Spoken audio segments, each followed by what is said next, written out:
আসসালামু আলাইকুম।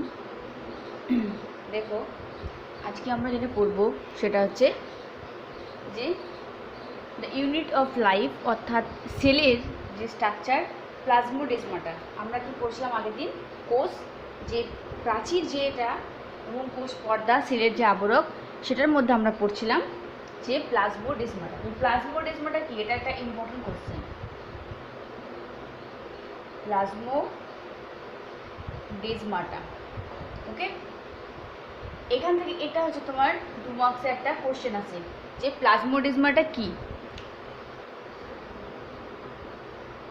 দেখো, প্লাজমোডেসমাটা হচ্ছে যে উদ্ভিদ কোষের কোষ প্রাচীরে অসংখ্য সূক্ষ্ম সূক্ষ্ম ছিদ্র থাকে। সেই ছিদ্রের মধ্য দিয়ে সাইটোপ্লাজমের তন্তুগুলো যখন নির্গত হয়ে পাশাপাশি কোষগুচ্ছের সজীব প্রোটোপ্লাজমের সঙ্গে সংযোগ স্থাপন করে, তখন তাকে বলা হচ্ছে প্লাজমোডেসমাটা। মানে এটা ধরো একটা সেল, ওকে।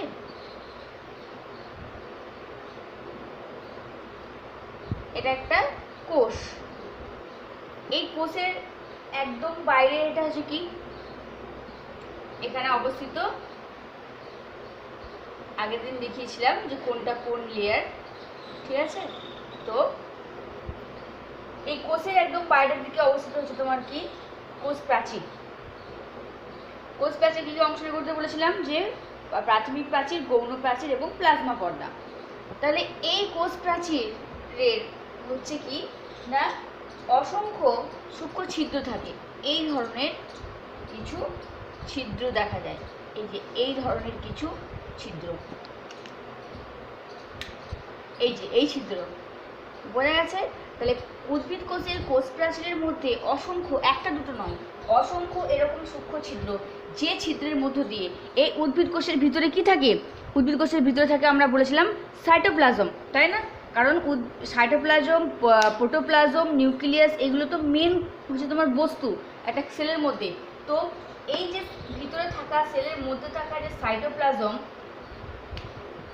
এগুলো সব সাইটোপ্লাজম। কি বলেছিলাম? তরল যে পদার্থ, তাই না? আর এখানে উদ্ভিদ কোষের ক্ষেত্রে কি থাকবে? একটা ভ্যাকুয়াল বর্তমান, এটা হচ্ছে সাইটোপ্লাজম,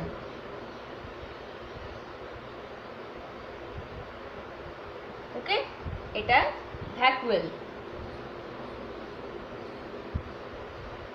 আর এইটাকে, এই ছিদ্রটাকে বলা হচ্ছে প্লাজমোডেসমাটা, ওকে। তাহলে উদ্ভিদ কোষের সাইটোপ্লাজম, উদ্ভিদ কোষের কোষ প্রাচীরে যে অসংখ্য সূক্ষ্ম ছিদ্র, যার মধ্য দিয়ে উদ্ভিদ কোষের ভিতরে থাকা যে এই যে দেখতে পাচ্ছ সাইটোপ্লাজম, এই সাইটোপ্লাজমীয় তন্তুগুলো, মানে সাইটোপ্লাজমীয় ফাইবারগুলো যখন এই ছিদ্রের মধ্য দিয়ে নির্গত হয়, যে ছিদ্রের মধ্য দিয়ে, তাহলে কি বললাম? যে উদ্ভিদ কোষের কোষ প্রাচীরের সূক্ষ্ম ছিদ্রের মধ্য দিয়ে যে সাইটোপ্লাজমীয় তন্তুগুলো নির্গত হয়ে পাশাপাশি, মানে এই পাশাপাশি অবস্থিত কোনো সজীব কোষগুচ্ছের সাইটোপ্লাজমের, প্রোটোপ্লাজমের সঙ্গে সংযোগ স্থাপন করে, তখন তাকে বলা হচ্ছে প্লাজমোডেসমাটা, ওকে। অর্থাৎ যে সূক্ষ্ম ছিদ্র কি হচ্ছে না, ছিদ্র দিয়ে কি নির্গত হচ্ছে? সাইটোপ্লাজম,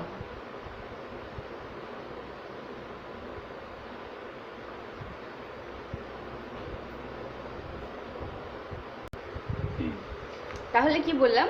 যে একদম ইজি ভাষায় হচ্ছে কি, যে উদ্ভিদ কোষের কোষ প্রাচীরের মধ্যে যে অসংখ্য ছিদ্র, যার মধ্য দিয়ে সাইটোপ্লাজমীয় তন্তু নির্গত হয়, এবং যে সাইটোপ্লাজমীয় তন্তুগুলো পার্শ্ববর্তী, মানে এখানে থাকা পাশাপাশি কোনো সজীব কোষের কি হচ্ছে না, প্রোটোপ্লাজম, যে সেই প্রোটোপ্লাজমের সঙ্গে সংযোগ স্থাপন করে, তখন তাকে বলা হচ্ছে প্লাজমোডেসমাটা, ওকে। এটা কিন্তু খুব ইম্পর্টেন্ট একটা কোশ্চেন, পরীক্ষা এসে থাকে, এটা করে নেবে যে প্লাজমোডেসমাটা কি। কোষ প্রাচীরের মধ্যে থাকা সাইটোপ্লাজমের তন্তুগুলো যে ছিদ্রের মধ্য দিয়ে নির্গত হয়ে পাশাপাশি থাকা প্রোটোপ্লাজমের সঙ্গে যুক্ত হয়, সংযোগ স্থাপন করে, তখন তাকে বলা হচ্ছে প্লাজমোডেসমাটা, ওকে। এবারে দেখো, এই উদ্ভিদ কোষের কোষ প্রাচীরে অসংখ্য, এই ধরনের অসংখ্য ছিদ্র বর্তমান থাকে।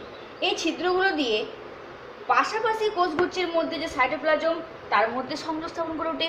মানে এখান থেকে নির্গত হওয়া তন্তুগুলো কি করে, এই ধরো এই কোষের, এটা একটা উদ্ভিদ কোষ, তো এই উদ্ভিদ কোষের মধ্যে এরকম কি হচ্ছে, এর প্লাজমোডেসমাটা বর্তমান, তো এখান থেকে নির্গত হওয়া তন্তুগুলো কি করবে, এর সঙ্গে সংযোগ স্থাপন করে, যোগাযোগ রক্ষা করে। ঠিক আছে, এইভাবে পাশাপাশি অবস্থানকারী যে মানে সাইটোপ্লাজমের তন্তু নির্গত হয় এবং পাশাপাশি অবস্থানকারী সজীব কোষের মধ্যে একটা সংযোগ স্থাপন করে, যাকে বলা হচ্ছে প্লাজমোডেসমাটা।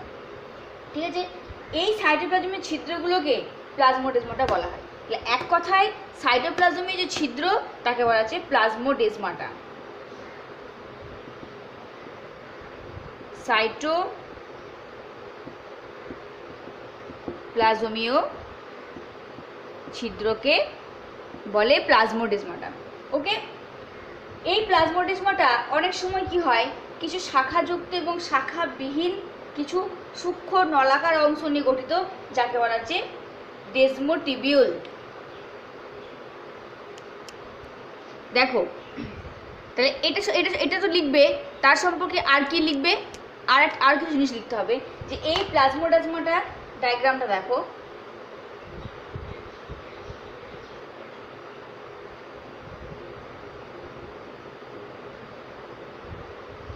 এই ডায়াগ্রামটাও পরীক্ষাতে কি করবে, দিয়ে দেবে। ঠিক আছে,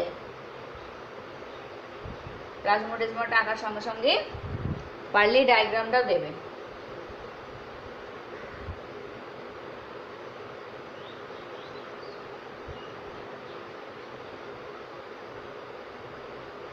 দেখো এই যে উপরের যে অংশ, এটা হচ্ছে এন্ডোপ্লাজমিক রেটিকিউলাম, ইয়ার। ওকে, আর এই যে সরু নলাকৃতি অংশ, একে বলা হচ্ছে প্লাজমোডেসমাটা।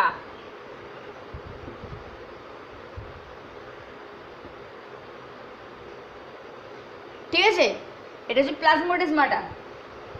আর এগুলো হচ্ছে তোমার প্রাচীর, কোষ প্রাচীর। এটা হচ্ছে প্রাচীর, আর এই নিচের অংশটা হচ্ছে তোমার ডেসমোটিবিউল। এই কথাটাই বলছিলাম, যে তাহলে দেখো যে এই যে বলছি যে প্লাজমোডেসমাটা অর্থাৎ প্রাচীরের মধ্যে যে সরু যে ছিদ্র, এই প্লাজমোডেসমাটা আবার কি দ্বারা গঠিত, কিছু সূক্ষ্ম নলাকৃতি অংশ ডেসমোটিবিউল দ্বারা গঠিত। ডেসমোটিবিউল নিয়ে প্লাজমোডেসমাটা গঠিত হয়ে থাকে। ঠিক আছে, এই ডেসমোটিবিউলগুলো পাশাপাশি কোষগুলি, এই ডেসমোটিবিউল কি হচ্ছে না, এই একটা কোষ ধরো, আর এখানে পাশাপাশি অবস্থিত আর একটা কোষ, সেই কোষের মধ্যে কোষের যে এন্ডোপ্লাজমিক রেটিকুলাম তাদের সঙ্গে কি করে, যোগাযোগ রক্ষা করতে সাহায্য করে, সংযুক্ত রাখে। ঠিক আছে, তোমাদের বইয়ে আর একটা ডায়াগ্রাম দেখবে আছে, যে এরকম পাশাপাশি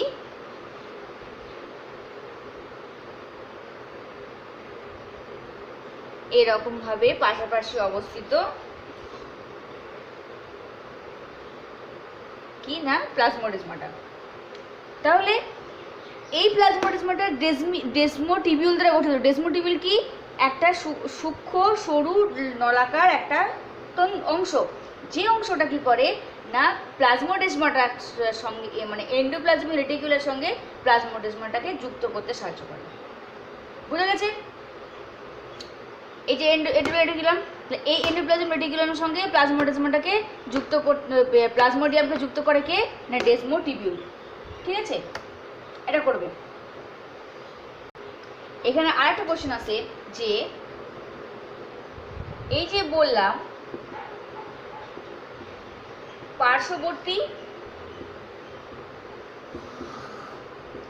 পার্শ্ববর্তী কোষগুলির সঙ্গে সংযোগ রক্ষা করে কে, সাইটোপ্লাজমের ছিদ্র, যাকে প্লাজমোডেসমাটা বলছি, সঙ্গে কি করে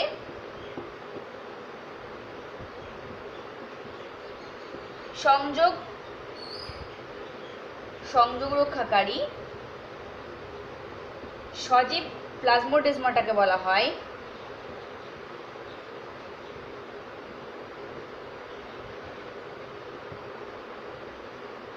এই কোশ্চেনটা ইম্পর্টেন্ট।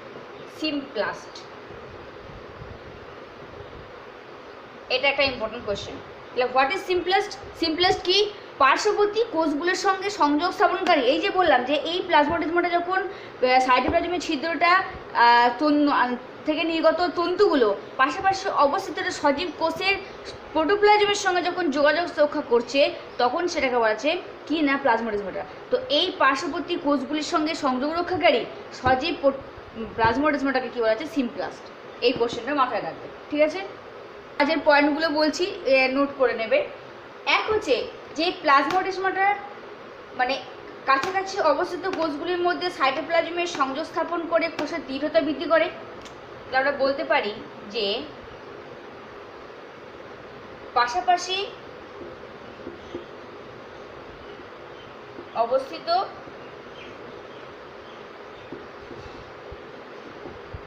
কোষগুলির মধ্যে কি করে না সাইটোপ্লাজমীয় সংযোগ স্থাপন করে।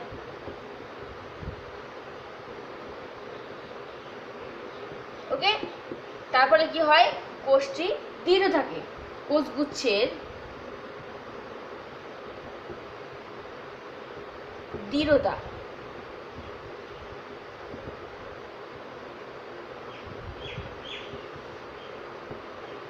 বৃদ্ধি করে। আচ্ছা, আর কি বলতে পারি আমরা?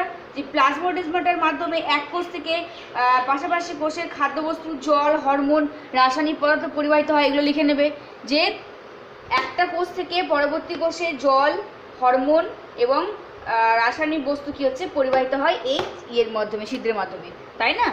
এই যে বললাম যে এই যে সেল, এই সেলের মধ্যে এই যে ছিদ্রের কথা বললাম, এখানে কি থাকবে? বিভিন্ন হরমোনাল বস্তু। আগের দিন বলেছিলাম যে অ্যারাগেস্টিভ পদার্থ, অর্থাৎ কোষের মধ্যে থাকা বিভিন্ন ধরনের খরিত বস্তু, হরমোন, তারপর তোমার উৎসেচক, খাদ্যবস্তু, যেগুলো হচ্ছে কি না এই সাইটোপ্লাজমের যে ছিদ্র, সেই ছিদ্রের মধ্য দিয়ে কী হয়? একটা কোষ থেকে পার্শ্ববর্তী কোষে এগুলোর আদান প্রদান ঘটে থাকে। কার মাধ্যমে? এই প্লাজমোডেজমাটার মধ্য দিয়ে। ওকে, আর প্লাজমোডেজমাটার মধ্যে আর কি হয়? ভাইরাস জাতীয় অণুজীবের বংশ বিস্তার করতে, রোগ বিস্তার করতে পারে। এই যে ওপেনিং, এই যে ছিদ্র সাইটোপ্লাজমীয়, যার ফলে কী হয়? ভাইরাস, ব্যাকটেরিয়া সহজে এর মধ্যে প্রবেশ করার সুযোগ থাকে, যার ফলে কী হয়? সেখানে কোষের মধ্যে বংশ বিস্তার করার সুযোগ পেয়ে থাকে। এই কাজগুলো করবে। এই প্লাজমোডেজমাটা কী এবং তার কাজ করে রাখবে। দেখো, পরীক্ষায় কখনো কখনো কোশ্চেনটা হয়তো দিতে পারে যে কোষ প্রাচীরের রাসায়নিক উপাদানগুলো কী কী। কোষ প্রাচীরের রাসায়নিক উপাদান আগেই পড়েছি যে কোষ প্রাচীর কী দ্বারা গঠিত? সেলুলোজ দ্বারা গঠিত, হেমি সেলুলোজ দ্বারা গঠিত, তাই না? সেলুলোজ কি? সেলুলোজ হচ্ছে যে জলাকর্ষী গ্লুকোজের পলিমার। সেলুলোজ হচ্ছে কি না জল আকর্ষী গ্লুকোজের পলিমার। জল আকর্ষী মানে ইলেকট্রোফিলিক। তোমরা কেমিস্ট্রিতে পড়েছো ইলেকট্রোফিলিক অ্যান্ড ইলেকট্রোফোবিক। ইলেকট্রোফিলিক মানে যা জলের প্রতি কী হয়? জলের সঙ্গে সহজে দ্রবীভূত হয় বা গুলে যায়, অর্থাৎ জলের প্রতি আকর্ষণ ধর্ম বজায় আছে। সে সেলুলোজ হচ্ছে কি না সেই জল আকর্ষী, অর্থাৎ জল আকর্ষী গ্লুকোজের মানে অনেকগুলো C6H12O6 এই গ্লুকোজের যে একটা চেন, যে শৃঙ্খল, যে পলিমার, যাকে বলা আছে কি সেলুলোজ। ওকে, তো সেলুলোজ কিছুই না, অনেকগুলো গ্লুকোজের পলিমার। পলিমার কাকে বলবো না একগুলো C6H12O6 যখন পরপর যুক্ত থাকবে যে চেনের মাধ্যমে, তখন তাকে আমরা বলছি পলিমার। অর্থাৎ অনেকগুলো মোনোমার একত্রিত হয়ে যুক্ত গঠন করে পলিমার। ঠিক আছে, আর কি হচ্ছে এই সেলুলোজের মুখ্য, আর কিছু বলা দরকার নেই, এটাই বলবে যে কোষ প্রাচীরের মুখ্য রাসায়নিক উপাদান হচ্ছে সেলুলোজ। এছাড়াও আর কি থাকে কোষ প্রাচীরের রাসায়নিক উপাদান? Hemi cellulose.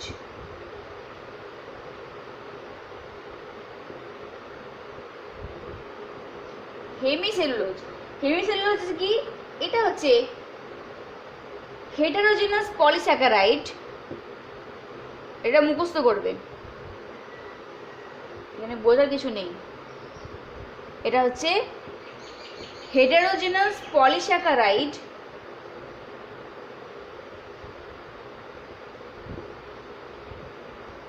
ওকে,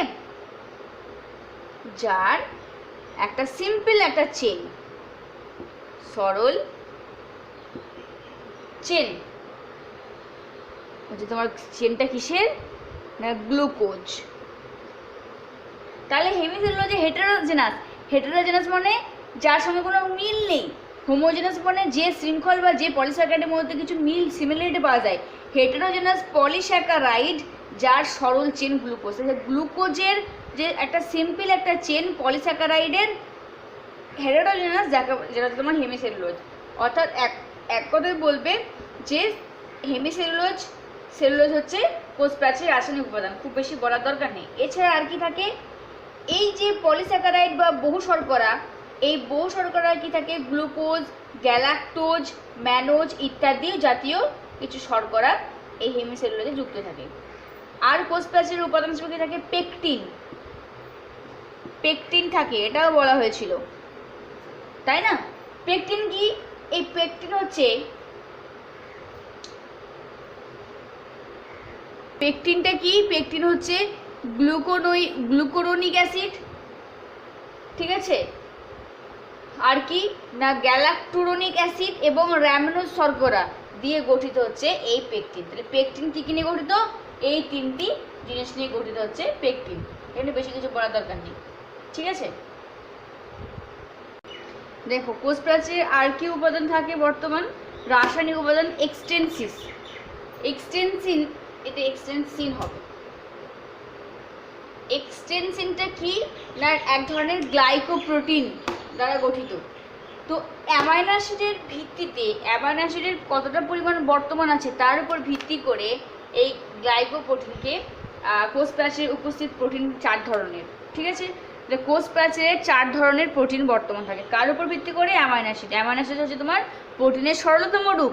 সেই অ্যামাইনো অ্যাসিডের ভিত্তিতে কোষ প্রাচীরের মধ্যে 4 ধরনের প্রোটিনের নাম কি, HRGP, এটার ফুল ফর্ম মনে রাখবে হাইড্রক্সি প্রোলিন সমৃদ্ধ গ্লাইকোপ্রোটিন, হাইড্রক্সি প্রোলিন সমৃদ্ধ গ্লাইকোপ্রোটিন।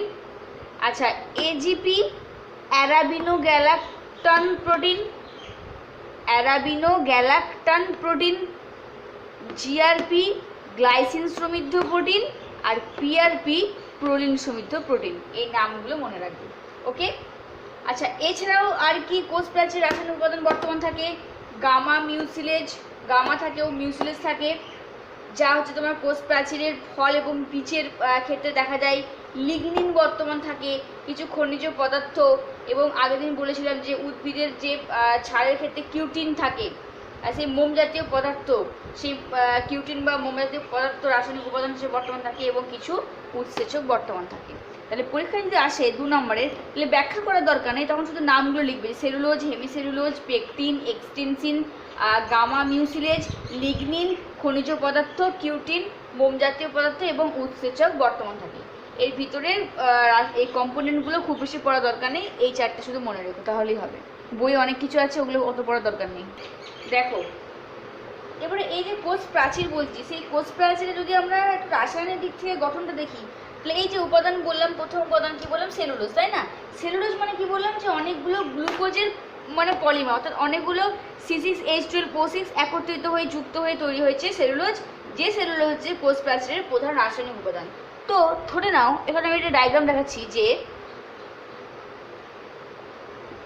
এটা হচ্ছে কি না গ্লুকোজের একটা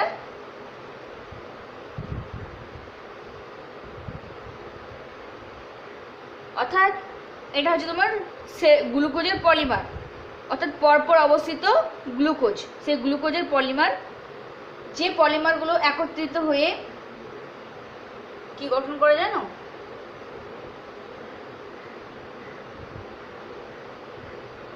মানে রাসায়নিক দিক থেকে যদি গঠনটা দেখা হয় ভিত্তি করে, তাহলে মোটামুটি কি দেখা যাবে সেটা বলা হয়েছে, ঠিক আছে। যদি আমরা রাসায়নিকভাবে গঠনটা স্ট্রাকচারটা দেখি, তাহলে কিভাবে এটা ফর্মেশন হয়েছিল।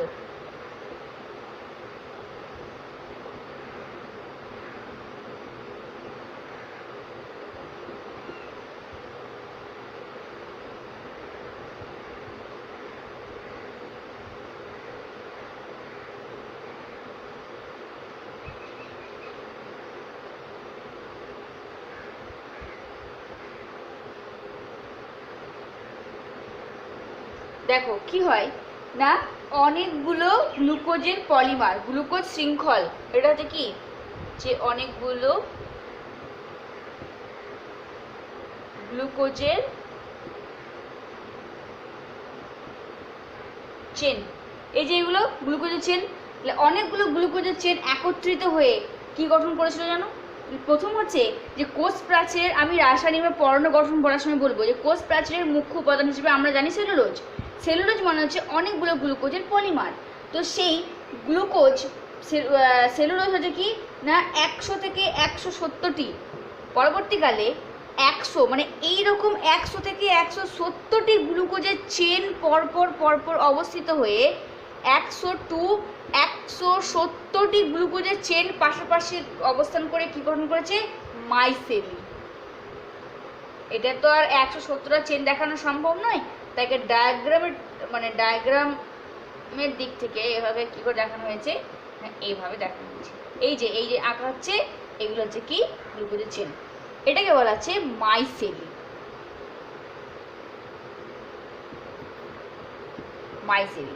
তাহলে প্রথম একবারে কিন্তু ওই কোষ প্রাচীর গঠিত হয়নি, প্রথম হচ্ছে গ্লুকোজ, সেই গ্লুকোজের চেন গঠিত হয়েছে, অনেকগুলো গ্লুকোজের চেন একসঙ্গে গঠিত হওয়ার পর 100 থেকে 170খানা এই ধরনের চেন পরপর গঠিত হয়ে কি তৈরি করেছে? এক ধরনের স্ট্রাকচার, যাকে বলা হচ্ছে মাইসেলি। ওকে, এবারে দেখো এই মাইসেলি আবার 20টি মাইসেলি, এইরকম মাইসেলি 20খানা পাশে পরপর অবস্থান করে কি গঠন করেছে? যে স্ট্রাকচার, তাকে বলা হচ্ছে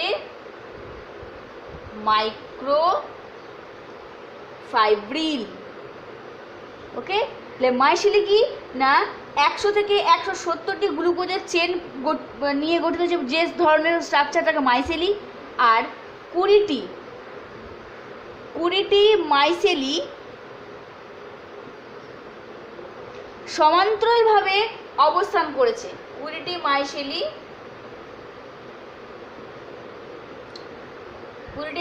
কি হচ্ছে? সমান্তরালভাবে অবস্থান করেছে এবং যে গঠন তৈরি করেছে তাকে বলা হচ্ছে মাইক্রোফাইব্রিল। তাহলে এই যে স্ট্রাকচার, তাকে কি বলবো? মাইক্রোফাইব্রিল।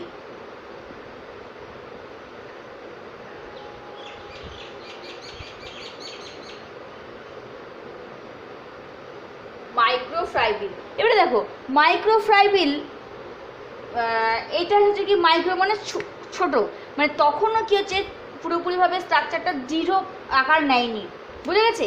তাহলে গ্লুকোজের চেন নিয়ে তৈরি হয়েছে 100 থেকে 170টি গ্লুকোজের শৃঙ্খল নিয়ে তৈরি হয়েছে মাইসেলি। 20টি মাইসেলি এই ধরনের, এই যে স্ট্রাকচারকে মাইসেলি বলছি, এই মাইসেলি 20টি পরপর একত্রিত হয়ে একটা স্ট্রাকচার গঠন করেছে, যাকে বলা হচ্ছে মাইক্রোফাইব্রিল। ক্লিয়ার? এদিকে মুছে দিচ্ছি। এবারে দেখো এই যে মাইসেলি থেকে মাইক্রোফাইব্রিল গঠিত হলো, এই মাইক্রোফাইব্রিল আবার কি হয়েছে না একত্রিত হয়ে কি গঠন করেছে? এই ধরনের যে স্ট্রাকচার। এখন দেখো দৃঢ় প্রকৃতির একটা গঠন লক্ষ্য করা আছে, তাই না? দেখো একে আমরা বলছি কি না ম্যাক্রো, একে আমরা কি বলতে পারি? এই যে স্ট্রাকচার, একে আমরা বলবো, এই দেখতে পাচ্ছ, এই যে মানে এই মাইসেলিগুলো আবার একত্রিত হয়ে যে দৃঢ় একটা শক্ত দৃঢ় স্ট্রাকচার গঠন করেছে, যাকে বলা হচ্ছে ম্যাক্রোফাইব্রিল। তাহলে 100 থেকে 170টি গ্লুকোজের চেন নিয়ে হয়েছে মাইসেলি, 20টা মাইসেলি একত্রিত হয়ে মাইক্রোফাইব্রিল মানে ছোট ছোট তন্তু, আর এই ছোট ছোট তন্তুগুলো একত্রিত হয়ে যুক্ত হয়ে গঠন করেছে ম্যাক্রোফাইব্রিল। এবারে আমরা এটাকে কি খালি চোখে দেখতে পাবো? কখনোই না। আমরা যদি এটা মাইক্রোস্কোপের নিচে দেখতে পাই, তাহলে আমরা এর সুন্দরভাবে এর যে গঠন সেটা দেখতে পাবো, অর্থাৎ সিম্পল ফর্ম থেকে কমপ্লেক্স ফর্মে চলে এসছে হচ্ছে তোমার কি কোষ প্রাচীর। মাইক্রোস্কোপের নিচে আমরা দেখলে এটাকে খুব সুন্দরভাবে দেখতে পাবো যে এটা এখানের মধ্যে কিছু টার্মিনাল প্রান্তীয় কমপ্লেক্স মানে জটিল কিছু প্রোটিন দ্বারা এটা যুক্ত থাকে। ওকে, এবারে দেখো এই যে ম্যাক্রোফাইব্রিল, এই ম্যাক্রোফাইব্রিলের মাঝে মাঝে এই এই গ্যাপে গ্যাপে অনেক ফাঁকা স্থান থাকে। এই ফাঁকা স্থানগুলোতে কী থাকে জানো? ধাত্র বা ম্যাট্রিক্স। তাহলে মাইক্রোফাইবিলের স্থানে স্থানে অনেক ফাঁকা জায়গা গ্যাপ দেখা যায় যেখানে ধাত্র বা ম্যাট্রিক্স থাকে। আর এই যে আড়াআড়িভাবে দেখতে পাচ্ছ, এই আড়াআড়িভাবে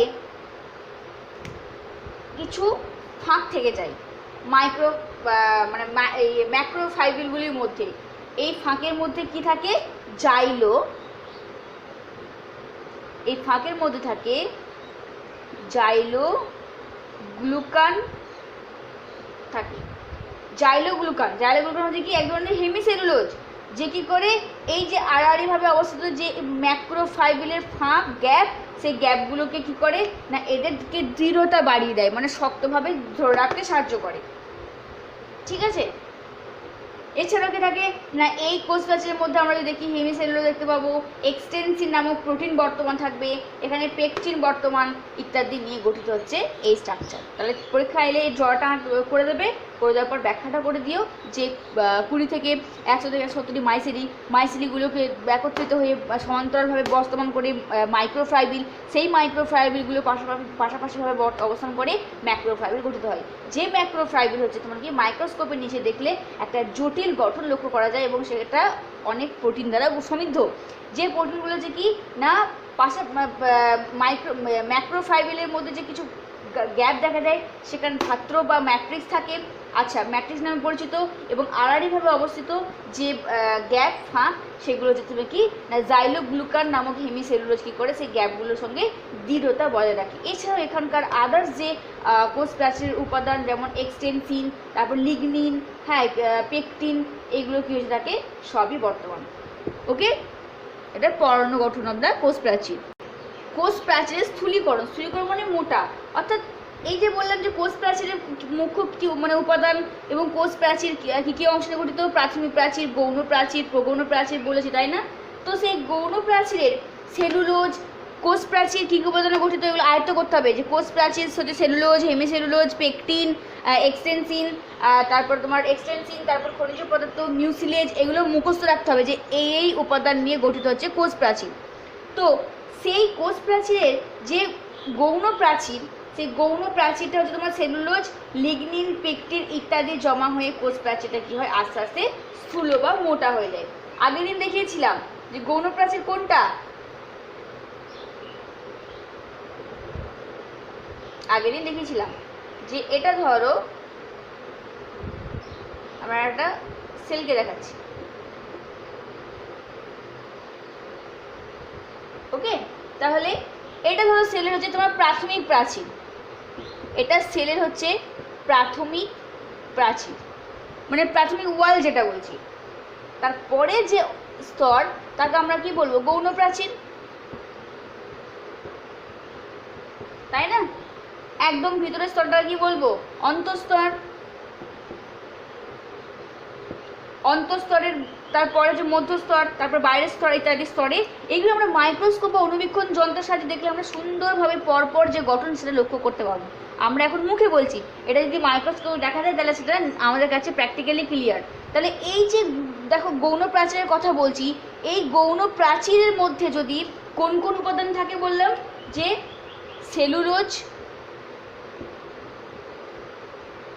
হেমিসেলুলোজ, লিগনিন,